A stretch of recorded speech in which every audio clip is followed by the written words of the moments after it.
নমস্কার বন্ধুরা, দীপাস কিচেনে আপনাদের সবাইকে স্বাগত। আজকে আমি আমলকির একটা চাটনি করে দেখাবো। তো সেটাই চলুন কিভাবে করি সেটাই দেখে নিই আমরা। আমি এটা ভাবাতে দিয়ে দেবো। এখানে আমলকিগুলো আমি অনেকদিন আগে এনে রেখেছিলাম, একটু দাগ দাগ হয়ে গেছে কিন্তু পচেনি আমলকিগুলো। একটা মশলা তৈরি করে নেবো আমি আমলকিটার জন্য। তার জন্য একটা গোলমরিচ আমি ভেজে নেব, গোলমরিচের ঝালটাই দেব। কিছুটা জিরে দিয়ে দেবো, কিছুটা ধনে দিয়ে দেবো, কিছুটা জোয়ান দিয়ে দেবো, মৌরি দিয়ে দিলাম আমি, যেটা হিন্দিতে সব বলা হয় একে। এটা হজমের জন্য কিন্তু দারুণ উপকারী। এটাকে আমি এবার ভেজে নেব হালকা আছে। মশলাটা আমার খুব কড়া করে ভাজবো না, হালকা করে ভাজবো। মশলাটা কিন্তু খুব সুন্দর একটা গন্ধ ছাড়ছে। আমি আর এই মশলাটা ভাজবো না, আমি এবার নামিয়ে নেব। আমি গুড় দিয়ে করব আমলকির আচারটা। তার জন্য আমি গুড়টাকে এখানে অল্প একটু জল দিয়ে গলাতে দিয়েছি।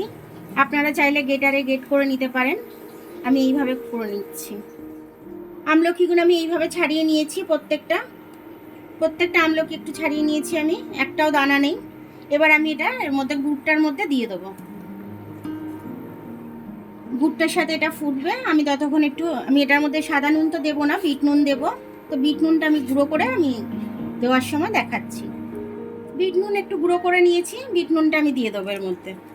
এমনি সাদা নুন দেবো না, স্বাদ অনুযায়ী আমি বিট নুনটা দিয়ে দিলাম, আপনারাও স্বাদ অনুযায়ী দিয়ে দেবেন। বিট নুনটা দিয়ে আমি একটু নেড়ে নিলাম। এবার এটা ধিমি আছে হতে থাকুক। আমি মশলাটাকে, যেটা এটার জন্য মশলাটা বানালাম, সেই মশলাটাকে গুঁড়ো করে নেবো। আমি এই মশলাটাকে ভেজে নিয়েছি, এটাকে আমি গুঁড়ো করে নেবো। এটা খুব সুন্দর রসটা ঢুকে গেছে। এবার আমি মশলাটা যেটা গুঁড়ো করে রেখেছিলাম সেটা আমি দিয়ে দেবো।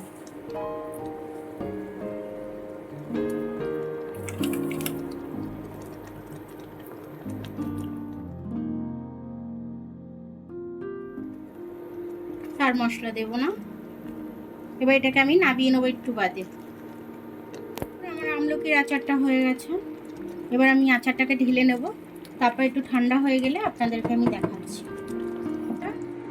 খুব সুন্দরভাবে হয়ে গেছে, আমলকিটা দারুণভাবে সেদ্ধ হয়ে গেছে। এটা গরম সে কারণে আমি হাত দিয়ে কেটে দেখাতে পারছি না, কিন্তু ভীষণই দেখুন একদম গলে গেছে। এটা রেখে দিলে পরে আর একটু জমে যাবে, যেহেতু গুড় দিয়ে করা এটা, আর একটু জমে যাবে এটা। তো এরকমভাবে আপনারা করে রেখে, বাচ্চারা তো টকের জন্য আমলকি খায় না, কষা কষা ভাবের জন্য খায় না, এইভাবে করে বাচ্চাদেরকে করে খাওয়াবেন। আর আপনারাও খাবেন, খেলে এটা স্বাস্থ্যের জন্য খুব ভালো, উপকারী। তো এটা এই সময়তেই ওঠে, খুব সময় মানে এই সময়তেই ওঠে। তো আপনারা কিনে এই সময় আপনারা করে নেবেন। ভিডিওটা দেখার জন্য অনেক অনেক ধন্যবাদ। আমার ভিডিওটা যদি পছন্দ হয় লাইক, সাবস্ক্রাইব, বেল আইকনটা একটু টিপে দেবেন। আর যদি ফেসবুক থেকে দেখেন লাইক আর ফলোটা একটু করে দেবেন। আবার কাল দেখা হবে নতুন রেসিপির সাথে। ততক্ষণ আপনারা ভালো থাকবেন, আমি আসছি।